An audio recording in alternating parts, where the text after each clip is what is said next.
Hello friends, स्वागत है आप सभी का हमारे इस यूट्यूब चैनल हिंदी साहित्य बाय पूजा पांडे में।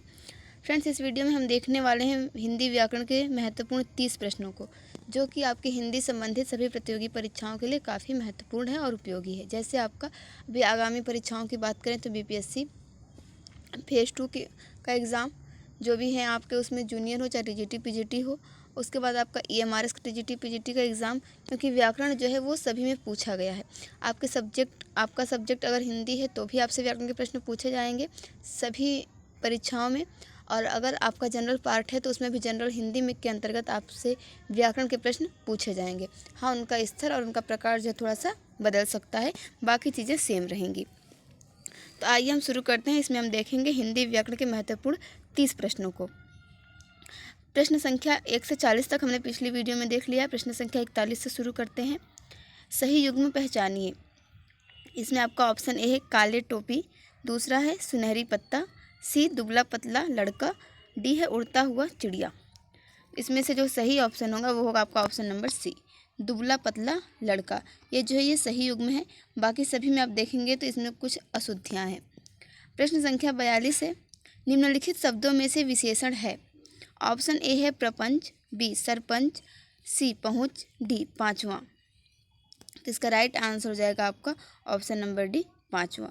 पाँचवा क्या है? विशेषण है। ये जो है क्रमवाचक विशेषण के अंतर्गत आता है। प्रश्न संख्या 43 है। निम्नलिखित में से कौन समुदायवाचक विशेषण है?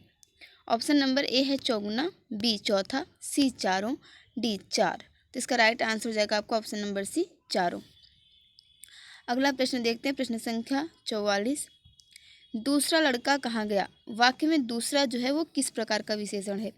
पहला है ऑप्शन समुदायवाचक, दूसरा गणनावाचक, तीसरा क्रमवाचक और चौथा है आवृत्तिवाचक। तो इसका राइट आंसर हो जाएगा ऑप्शन नंबर सी क्रमवाचक। दूसरा क्या है? क्रमवाचक विशेषण है। देखिए, गणनावाचक विशेषण में बात करें तो 1, 2, 3 ये सब गणनावाचक विशेषण के अंतर्गत आएंगे, और क्रमवाचक विशेषण के अंतर्गत पहला, दूसरा, तीसरा आएंगे। वहीं अगर आवृत्तिवाचक की बात करें तो दूना, तिगुना, चौगुना ये सारे जो विशेषण होंगे वो आवृत्तिवाचक विशेषण के अंतर्गत आ जाएंगे। आइए देखते हैं अगला प्रश्न। प्रश्न संख्या 45। सब पेड़ में जो सब है वो किस प्रकार का विशेषण है? ऑप्शन ए है अनिश्चित संख्यावाचक, बी परिमाण बोधक, सी गुणवाचक, डी निश्चित संख्यावाचक। तो इसका राइट आंसर होगा आपका ऑप्शन नंबर ए अनिश्चित संख्यावाचक, क्योंकि सब कितने हैं सब पता नहीं है, तो इसलिए अनिश्चित संख्यावाचक विशेषण हो जाएगा, क्योंकि यहाँ पे संख्या निश्चित नहीं है। प्रश्न संख्या 46 है। निम्न विकल्पों में से उस विकल्प का चयन कीजिए जो दिए गए वाक्य के अनुसार विशेषण के भेद का विकल्प सही विकल्प हो। अभिमानी व्यक्ति का घमंड जरूर टूटता है। तो जो अभिमानी है वो किस प्रकार का विशेषण है? ऑप्शन ए है संख्यावाचक, बी गुणवाचक, सी परिमाणवाचक या फिर डी सार्वनामिक। तो इसका राइट आंसर हो जाएगा आपका ऑप्शन नंबर बी गुणवाचक। प्रश्न संख्या 47 है। उत्साह शब्द का विशेषण क्या होगा? ऑप्शन ए है उत्साह, बी उत्साहित, सी उत्साव या फिर डी उत्साही। तो इसका राइट आंसर हो जाएगा आपका ऑप्शन नंबर बी उत्साहित। उत्साहित जो है वो सही विशेषण है उत्साह शब्द के लिए। प्रश्न संख्या 48 है कि निम्नलिखित वाक्यों में से एक में विशेषण का प्रयोग नहीं हुआ है। इसमें हमें बताना है कि इसमें से इन चारों वाक्यों में से किस में विशेषण का प्रयोग नहीं किया गया है। ऑप्शन ए है आपका दोनों बच्चे बहुत भूखे थे, बी है माँ ने गर्मा गर्म खाना बनाया, सी बच्चों ने खाना खाया, डी माँ ने कहा और रोटी लो। इसका राइट आंसर हो जाएगा ऑप्शन नंबर सी बच्चों ने खाना खाया। यहाँ पर किसी भी विशेषण का प्रयोग नहीं किया गया है। जबकि ऑप्शन ए में बात करें तो जो बहुत भूखे हैं तो ये आपका विशेषण हो गया, और गर्मा गर्म, ठीक है, यहाँ भी विशेषण विशेष्य का संबंध है, और डी में भी जो आपका माँ ने कहा और रोटी लो, तो जो और हो जाएगा आपका वो भी एक तरीके से विशेषण ही हो जाएगा। आगे देखते हैं। प्रश्न संख्या 49। निम्नलिखित संज्ञा विशेषण जोड़ी में कौन सा सही नहीं है? ऑप्शन ए है विष विषैला, बी पिता पैतृक, सी आदि आदिम, डी प्रांत प्रांतिक। तो इसका राइट आंसर हो जाएगा आपका ऑप्शन नंबर डी प्रांत प्रांतिक। ये जो है सही संज्ञा और विशेषण का जोड़ी नहीं है। बाकी जो अन्य विकल्प हैं इनके युग्म सही हैं संज्ञा और विशेषण के लिए। प्रश्न संख्या 50 है। निम्नलिखित में से परिमाण बोधक विशेषण है। ऑप्शन ए है भूखे लोग, बी सूखे पेड़, सी सूनी धरती, डी कम आमदनी। तो इसका राइट आंसर हो जाएगा आपका ऑप्शन नंबर डी, कम आमदनी। ये जो है आपका परिमाण बोधक विशेषण है। जिन विशेषण शब्दों से संज्ञा या फिर सर्वनाम की जो मात्रा या फिर नाप तोल का हम जहाँ पे भी बोध होगा वहाँ पे आपका परिमाण बोधक विशेषण हो जाएगा। आइए बात करते हैं अगला प्रश्न। प्रश्न संख्या 51। निम्नलिखित शब्दों में से एक विशेषण है। शैशव, माधुर्य, आर्थिक, बचपन। तो इसका राइट आंसर हो जाएगा ऑप्शन नंबर सी, आर्थिक। आर्थिक क्या है आपका एक विशेषण है। फ्रेंड्स जो है आप इसके आंसर जो है मेरे बताने से पहले एक जगह लिखते चलिए और फिर मेरा वाला भी टिक करिए। देखिए आपके कितने प्रश्न सही होते हैं और आप इन 30 व्याकरण के प्रश्नों में से कितने प्रश्नों को सही कर पाते हैं। और मुझे कमेंट करके भी ज़रूर बताइएगा कि इन 30 प्रश्नों में से आपके कितने प्रश्न सही हुए। प्रश्न संख्या 52 है। निम्नांकित वाक्य में क्रिया विशेषण युक्त वाक्य कौन सा है। ऑप्शन ए है मैं कल नहीं जाऊँगा, बी यह फूल सुंदर है, सी लड़का रोते रोते घर पहुँचा, या फिर डी आज शाम को मत आना। तो इसका राइट आंसर हो जाएगा ऑप्शन नंबर सी, लड़का रोते रोते घर पहुँचा। यहाँ पे क्रिया विशेषण का प्रयोग हुआ है। ठीक है, जो आपका रोते रोते हो गया, जैसे धीरे धीरे हो गया, तो ये सभी आपके क्रिया विशेषण हो जाते हैं। प्रश्न संख्या 53 है। पहले से बहुत धीरे बोलने वाला में कौन सा पदबंध है। ऑप्शन ए है क्रिया पदबंध, बी क्रिया विशेषण पदबंध, सी विशेषण पदबंध, या फिर डी संज्ञा पदबंध। तो इसका राइट आंसर होगा ऑप्शन नंबर बी, क्रिया विशेषण पदबंध। प्रश्न संख्या 54 है। जहाँ न पहुँचे रवि वहाँ पहुँचे कवि में कौन सा उपवाक्य है। ऑप्शन ए है संज्ञा उपवाक्य, बी क्रिया विशेषण उपवाक्य, सी सर्वनाम उपवाक्य, या फिर डी विशेषण उपवाक्य। तो इसका राइट आंसर हो जाएगा ऑप्शन नंबर बी, क्रिया विशेषण उपवाक्य। जहाँ न पहुँचे रवि वहाँ पहुँचे कवि, इसमें जो है क्रिया विशेषण होगा क्योंकि ये क्रिया की विशेषता बता रहा है। प्रश्न संख्या 55 है। किसी न किसी तरह में कौन सा पदबंध होगा। ऑप्शन ए है विशेषण पदबंध, बी संज्ञा पदबंध, सी सर्वनाम पदबंध, डी क्रिया विशेषण पदबंध। तो इसका राइट आंसर हो जाएगा आपका ऑप्शन नंबर डी, क्रिया विशेषण पदबंध। देखिए फ्रेंड्स, व्याकरण के कुछ टॉपिक में जो इंपॉर्टेंट टॉपिक हैं, जैसे आपका यहाँ पे देखिए एक पदबंध है, मुझे भी याद आया, पद परिचय हुआ, और कुछ आपके विशेषण और सर्वनाम संबंधित जो भी टॉपिक आपके एनसीईआरटी और एससीईआरटी बुक्स में आते हैं उनसे संबंधित क्वेश्चन या फिर उन टॉपिक्स का जो कंटेंट है वो मैं जल्दी ही कराऊंगी। फिलहाल एससीईआरटी बुक्स ख़त्म हुई हैं 6 to 8 की। कुछ अभी आगे जो आपको विषय सूची देखनी ज़रूरी होगी, क्योंकि कौन से रचनाकारों को आपको पढ़ना है, या कुछ जो इंपॉर्टेंट चैप्टर्स होंगे 9th 10th या 11th 12th की बुक में से 6 to 8 के लिए तो 9th 10th ही हम लेके चलते हैं कि 9th 10th के जो प्रमुख चैप्टर्स होंगे वो भी मैं आपको करा दूंगी। प्लस व्याकरण के जो आपके प्रश्न हैं वो लगभग 800 से 1000 प्रश्न हैं, जो कि परीक्षा से पहले सभी का करवाना संभव नहीं है, लेकिन मैं कोशिश करूँगी लगभग आपके 250 से 300 प्रश्नों तक मैं करा दूँ व्याकरण के प्रश्न आपको, और वहाँ से आपको आपकी परीक्षा के लिए काफ़ी हेल्प मिलेगी। आइए बात करते हैं हम लोग प्रश्न संख्या 56 की। और ये जो PDF है आपको जब ये सारे क्वेश्चन कंप्लीट हो जाएंगे तो आप लोग अभी से आंसर जो जिस भी तरीके से आप लिख रहे हैं लिख कर रखे रहिए। जैसे ये कंप्लीट होंगे क्वेश्चन, मैं इसका PDF आपको ग्रुप में शेयर जरूर कर दूंगी। आइए बात करते हैं प्रश्न संख्या 56 की। विधान करने वाले शब्दों की विशेषता बतलाने वाला शब्द किसे कहते हैं।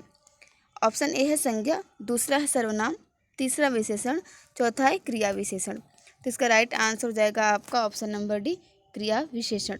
विधान करने वाले शब्दों की जो विशेषता बताते हैं उसे हम क्रिया विशेषण कहते हैं। प्रश्न संख्या 57 है। निम्नलिखित वाक्य में कोष्ठक में दिए गए उपवाक्य का नाम बताइए। जहाँ तुम रहते हो मैं भी वहाँ रहता हूँ। ऑप्शन ए है कालसूचक वाक्य, बी संज्ञा उपवाक्य, सी स्थानवाचक क्रिया विशेषण उपवाक्य, डी परिमाणवाचक उपवाक्य। तो इसका राइट आंसर हो जाएगा ऑप्शन नंबर सी, स्थानवाचक क्रिया विशेषण उपवाक्य। अगला प्रश्न देखते हैं, प्रश्न संख्या 58। निम्नलिखित मिश्र वाक्य में से कौन सा विशेषण उपवाक्य है। ऑप्शन ए है मैं कहता हूँ कि तुम भोपाल जाओ, बी लखनऊ जो उत्तर प्रदेश की राजधानी है एक ऐतिहासिक नगर है, सी जब मैं स्टेशन पहुँचा तभी ट्रेन आई, डी मैं चाहता हूँ कि आप यहीं रहें। इसका राइट आंसर हो जाएगा आपका ऑप्शन नंबर बी, लखनऊ जो उत्तर प्रदेश की राजधानी है एक ऐतिहासिक नगर है। ये जो मिश्र वाक्य है इसमें विशेषण उपवाक्य है। प्रश्न संख्या 59 है। सीता की खोज के लिए हनुमान को अगाध सागर अगाध सागर को पार करने के लिए पुल से नहीं आकाश मार्ग से जाना पड़ा था। इस वाक्य में विशेष्य क्या है? सीता, हनुमान, सागर या फिर आकाश? तो इसका राइट आंसर होगा ऑप्शन नंबर सी, सागर। सागर जो है वो विशेष्य है। सीता की खोज के लिए हनुमान को अगाध सागर को पार करने के लिए पुल से नहीं आकाश मार्ग से जाना पड़ा था। इसमें जो सागर है ये आपका विशेष्य है। प्रश्न संख्या 60 है, निम्नलिखित में से कौन सा शब्द विशेषण है? ऑप्शन ए है मेजपोश, बी मिठास, सी सौतेला, डी सरलता। तो इसका राइट आंसर हो जाएगा ऑप्शन नंबर सी, सौतेला। सौतेला क्या है? आपका विशेषण है। आगे देखते हैं प्रश्न संख्या 61, निम्न विकल्पों में से उस विकल्प का चयन कीजिए जो दिए गए वाक्य के अनुसार विशेषण के भेद का सही विकल्प है। उनके पास पहनने के लिए कुछ भी कपड़े नहीं हैं। तो यहाँ पे जो कुछ भी है इसमें कौन सा विशेषण है? ऑप्शन ए है संख्यावाचक, बी गुणवाचक, सी सार्वनामिक, डी परिमाणवाचक। तो इसका राइट आंसर हो जाएगा ऑप्शन नंबर डी, परिमाणवाचक। परिमाणवाचक में बात करें जो अनिश्चित है उसमें जैसे बहुत पानी, सब दूध, पूरा आनंद, ये सब अनिश्चित है।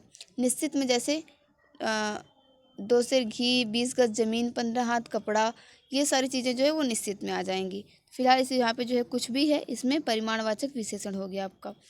अगला हम लोग देखते हैं प्रश्न संख्या 62, निम्न वाक्य में कोष्ठक में दिए गए पद के परिचय वाला विकल्प चुनिए। वीर राम ने सब राक्षसों का वध कर दिया।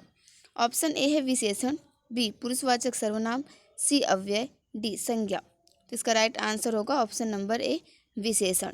जो वीर राम ने, तो यहाँ पे जो वीर शब्द आया है ये आपका विशेषण है। प्रश्न संख्या 63 है, निम्नलिखित में शुद्ध वर्तनी का शब्द है। ऑप्शन ए आपका देख लीजिए यहाँ पर, विदोही, विदेही, वैदेही, डी है विदेही। इसका राइट आंसर होगा आपका ऑप्शन नंबर सी, वैदेही। ये जो है ये शुद्ध वर्तनी है, बाकी सभी अशुद्ध वर्तनियाँ हैं इस शब्द की। प्रश्न संख्या 64 है, एक की वर्तनी शुद्ध है। ऑप्शन है आपके सामने, ऑप्शन ए अनन्नास, बी अच्छौड़ी, सी आकस्मिक, डी अकाल। तो इसका राइट आंसर होगा ऑप्शन नंबर ए, अनन्नास। इसकी वर्तनी जो है वो शुद्ध है, बाकी में कुछ न कुछ अशुद्धियाँ हैं। प्रश्न संख्या 65 है, निम्नलिखित में से किस शब्द में वर्तनी संबंधी अशुद्धि है? ऑप्शन ए है जागृत, बी जागृति, सी उन्नत, डी पृष्ठ। तो इसका राइट आंसर हो जाएगा ऑप्शन नंबर बी, जागृति। ये जो है ये सही है। ये जो है इसमें अशुद्धि है, जागृति ऐसे नहीं होता है, बल्कि आप देखेंगे जो जागृति होता है वो इस प्रकार से होता है। ये इसका शुद्ध है, शुद्ध वर्तनी है। बाकी जो है ये इसमें देखिए प्रश्न संख्या 65 में तो right answer option number B होगा, क्योंकि इसकी वर्तनी जो है वो अशुद्ध और अशुद्धियों से पूछा गया था। बाकी सभी सही हैं। प्रश्न संख्या 66 है, निम्न में से वर्तनी की दृष्टि से कौन सा शब्द शुद्ध है? ऑप्शन ए है पूजनीय, बी स्थायित्व, सी संन्यास, डी सामुद्रिक। इसमें देखेंगे शुद्ध शब्द पूछा है, तो इसका राइट आंसर हो जाएगा आपका ऑप्शन नंबर डी, सामुद्रिक। ठीक है, यहाँ पर देखिए स्थायित्व भी सही है। यहाँ पर अगर बड़ी की मात्रा दिया होता तो ये गलत हो जाता है। यहाँ पे 2 ऑप्शन सही हो रहे हैं, स्थायित्व और सामुद्रिक। ये दोनों की ही वर्तनियाँ क्या हैं? शुद्ध हैं। प्रश्न संख्या 67 देख लेते हैं, निम्नलिखित में से किस शब्द की वर्तनी शुद्ध है? यथेष्ट, निरपराधी, मिष्टान, भास्कर। तो इसका राइट आंसर होगा ऑप्शन नंबर सी, मिष्टान जो है वो शुद्ध वर्तनी वाला शब्द है, जबकि बाकी में आप देखेंगे तो कुछ न कुछ अशुद्धियाँ हैं। और इनकी शुद्ध वर्तनी की बात करें तो इसका होता है यथेष्ट, ठ की जगह यहाँ पे ट होता है इसकी शुद्ध वर्तनी में। और निरपराधी में देखें तो ये निरपराधी नहीं बल्कि निरपराध होता है, यहाँ पे ई की मात्रा नहीं रहेगी, इसलिए ये यहाँ पे अशुद्ध हो गया है। फिर है भास्कर, तो भास्कर में यहाँ पे ये छोटा वाला श होता है, ये स नहीं होता, इसलिए इसका राइट आंसर हो जाएगा ऑप्शन नंबर सी, मिष्टान जो है वो इसकी शुद्ध वर्तनी है। प्रश्न संख्या 68 है, निम्नलिखित में से कौन सा शब्द वर्तनी की दृष्टि से शुद्ध है? यहाँ पे हमें शुद्ध वर्तनी वाला शब्द बताना है। ऑप्शन ए है पुष्पांजलि, बी मंत्री परिषद, सी वाल्मीकि, डी आध्यात्मिक। तो इसका राइट आंसर होगा आपका ऑप्शन नंबर सी, वाल्मीकि।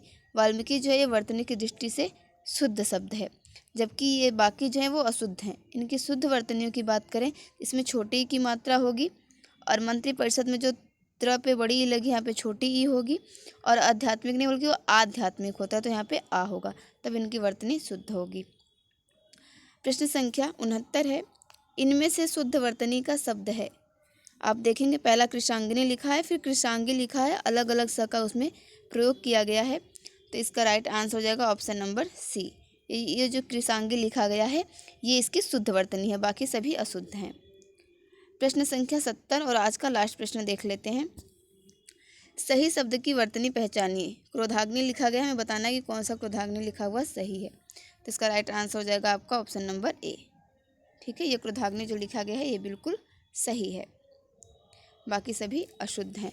तो फ्रेंड्स, हमने व्याकरण संबंधित 30 प्रश्नों को देखा। आपके कितने प्रश्न सही हुए हमें कमेंट करके बताएं।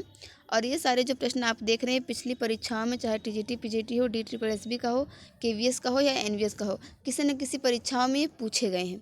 तो आप इन प्रश्नों को जो है वो ज़रूर देख लें और हम कोशिश करेंगे परीक्षा से पहले आपके 250 से 300 प्रश्नों को हम जो है वो हल करवा दें।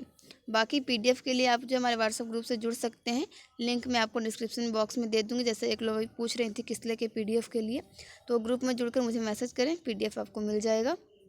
मिलते हैं फ्रेंड्स अगले वीडियो में। Thank you for watching this video.